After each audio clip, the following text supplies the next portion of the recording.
Hello everybody, and thank you for joining me. This is Sierra from Sierra T Designs, and today I have two Distress Oxide ink blended Slimline cards to share with you. So let's jump right in. So to start, I wanted to cut down my paper to create my base, and here you can see I have the Tim Holtz trimmer. And because it only goes to 6 inches in length, I just cut off 4 inches, and that was the easiest way for me to do it. And then I used my Scor-Buddy to create the fold, and I folded it. I cut my paper down to 7 inches by 8.5 inches, and then I scored at 3.5 inches. And the black mat you see me cutting here is going to be 3 7/16 by 8 7/16, which I know is a pretty interesting measurement, but I just want a little bit showing. So it's a small amount that's showing from the white card base. And then you're going to see me here, I'm going to cut down some Neenah Solar White 80-pound cardstock, and I'm cutting this down to 3 3/8 by 8 3/8. So that's how I cut my cardstock down for my Slimline cards. You could eyeball it as well, or you could not even add the mat if that's something you prefer. I like to add a black mat to everything, so that's just how I roll, but you could of course not include that, or you could just blend directly on your card base and skip the panel completely. I like to add a little bit of black mat around my panels, so that's just how I tend to make my cards. So here you can see that I'm blending on some Distress Oxide inks. For this card I have dried Marigold, ripe Persimmon, and fired brick, and I'm just going to go back and forth. I started with dried Marigold, that's the lightest color in this blend, and then I worked into the ripe Persimmons, and then I'm going to finish off with the fired brick. I am using the scrapbook.com domed foam blending tools. I find that these are almost a game changer if you're struggling with blending. When you set them down, because they're domed, they don't leave harsh circles, as I found some of the Ranger ones do. I still use the Ranger ones, I have no problem. I just find these ones are quite a bit easier to stop that harsh line that happens if you touch your color before moving it onto the paper. So I've found those to be one of the best blending tools that I've found so far. So I'm really loving them. And I just go back and forth in my color until I like the blend. The blend isn't perfect in these, but that's okay, because we're going to cover it up with the white embossing. And then you can see there I took the Distress sprayer, sprayed a little bit of water into my hand, and then flicked it onto the card and used a microfiber cloth to blot it up. And here on this second card is going to be Tattered Rose, Abandoned Coral, and Seedless Preserves. So we kind of have a light pink going into a bit of a corally pink and then into a purpley pink.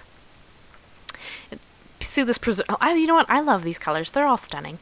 And oxides are just so great to blend with that they just are. It takes all the hard work out of making a background, I feel like, 'cause they just blend beautifully and they're so creamy, and I can't speak highly enough about the Distress Oxides. I love them. They're my boyfriend of the crafting world. I just really enjoy how they go on. So this card is going to be a Mother's Day card. This is actually from my mother-in-law. And I created two because this is a bit of a more basic technique. We're going to do some blending and then we're going to do some embossing. So it's not really a difficult technique. So because of that, I decided to create two. The first one, the orange card, is going to be a happy birthday card, and this card is going to be for my mother-in-law. So after that was all done, all the blending, I again splattered on some just plain water, and then I blotted off with my microfiber cloth. It's just adding a little bit of texture in the background. So here I have the Tim Holtz stamping platform, and I have the big floral from the Simon Says Stamps Beautiful Flowers stamp set. That's the big floral image from that stamp set. It's stunning. It came out in a card kit last year, and I love it. It's just a beautiful floral piece. I've used it quite a few times in a bunch of cards, and I just love it. So you can see here I also am using a Versamark ink. It's just a clear sticky ink. And then I have to stand up and put quite a bit of pressure on just to make sure that I actually get good lines. Please excuse my nails. I have a nail lady. She's a friend of mine, and sadly she had to close her business during this virus time, so my nails are getting longer and longer, and I can't go and see her to get them redone. And I'm horrible at putting on nail polish. I'm so atrocious at it that I just file them down a bit so they're not really long. And then that's kind of all I've done with them, but soon maybe I'll get them done. But until then, what do you do, hey? Alright, so I've got the Brutus and Monroe Alabaster embossing powder, Alabaster white, sorry, embossing powder, and I'm just tapping that on. I also used my anti-static powder bag. You saw before I used my Versamark ink. It's very dry where I live. I'm a Canadian, and it's quite dry in my climate, so I have to use quite a bit of anti-static powder to keep too much of the extra embossing powder from sticking to my background. Make sure that your background is dry as well. All that water that I flicked on, make sure that it's dry, because if it isn't, it will want to stick there as well. So here you can see my cardstock is warping a little bit. That's okay. We're going to glue it down on that mat and push it down, but it doesn't really bother me at all. You could heat the other side if you wanted to kind of flatten that out. So here I'm going to take, the word is mother on this stamp. And this stamp is from Clearly Besotted. This is the Spring Daffodils stamp set, just the mother, the word. And then the little sentiment that I got there. I originally thought that I was going to white heat emboss the stamp, the second sentiment, and then I didn't. And then I thought that I was going to white heat emboss it on black cardstock, and I did that, but I didn't like how it looked. So in the end, all I did was I just stamped it in Versafine Onyx black ink and added the sub-sentiment to my card here.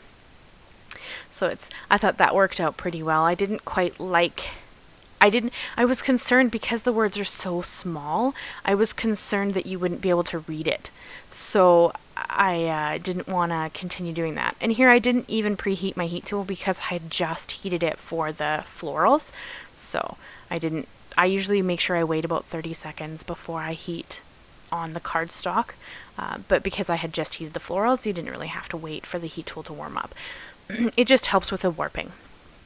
But this is also an 80-pound cardstock, so it's a bit thinner than most of the cardstock that I like to heat emboss on. However, it blends beautifully because it's so smooth that the oxides just blend stunningly on it.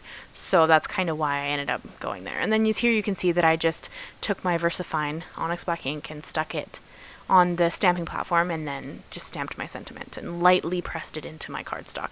Because if you press too hard on words that are quite thin, you have a chance of them bowing out a bit, and then it kind of makes your sentiment look thicker than it was on the stamp. So then I took some Nuvo Deluxe glue. I'm just gluing down my panel to my black mat. And then I'm also going to glue it down. Oh, sorry, no. I took the Happy Birthday stamp, is from a different stamp set. That one is from the Simon Says stamp Thankful Flowers stamp set. The happy birthday on this orange card here. And also the thank you sentiment that's under the word mother. That one is the Sketched Flowers from Simon Says stamp set. So I have quite a bit of Simon Says stamps going on here in this card. And then I'm going to glue them both down onto their card panels. And yeah, I opened the card panel because I found that they didn't want to lay flat. I did take my Teflon bone folder and I pressed down pretty well on the fold, trying to get it to stop popping up, but it didn't like it. So even when I put the gems on, the sequins, we're going to put some sequins on here in a minute, they wouldn't stay flat. So I ended up having to open them, and then I just overlapped them and put some crystal gems on there. So don't do what I do. I decided after I put my panel on that I was going to stamp on the inside of the card. Don't do that. Just stamp on it before you put your panels on. I'm so bad for that. I have a second card for you guys that are going to go up tomorrow.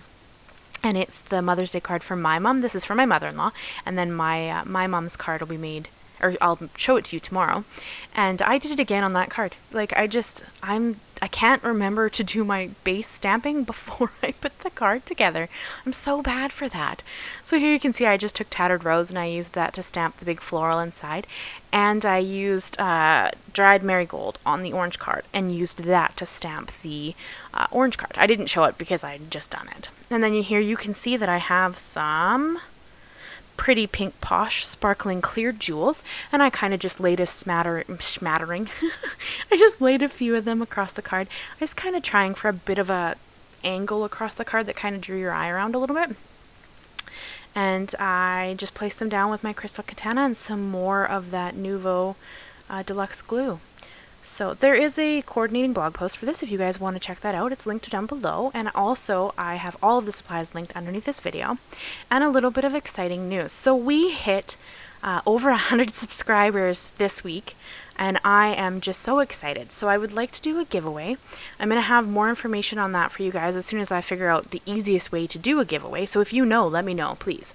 I've got some supplies set aside to do this video, and I just want to give a little bit back and say thank you to everybody who's been supporting me. As a brand new YouTuber, it can be a bit interesting to kind of build up a bit of a following and share what I have to share with you guys, and I really appreciate everybody who stops by and says hi and says leaves me a like and leaves me a comment and subscribes. It's just amazing, and I'm so blessed, and I'd like to share that with you guys. So I will have some details on that coming up, but yeah, that will be pretty soon. It will happen in May, as soon as I figure out the easiest way to do it. And here, just to finish off the card, you can see that I have the Spectrum Noir Clear Sparkle pen, and I'm just putting a little bit of glitter on the flowers. Be aware that because the oxides are a water-based medium, when you use a sparkle pen, it will try to move the color. So just be aware that it will transfer the color if you don't. So you can see how I wipe it off on the glass mat. That's just to stop it from transferring to the other cards. So here I'm going to show you I had a big cat hair on there. I'm going to show you the cards all finished, tip them in the light so you can see the glitter, and I'm going to show you the insides of them. I did stamp a little sentiment in there as well, "You are a treasure to me," because I thought that finished off the card beautifully. I do kind of wish I'd done it in a not black, but it's okay. It looks good, and we'll just right over top of the flowers. So that is the cards I have for you guys today. I would love for you to come back and check out tomorrow's card if you'd like to, and I cannot wait to do that giveaway. And I will talk to you guys again soon. Thank you so much. Bye-bye.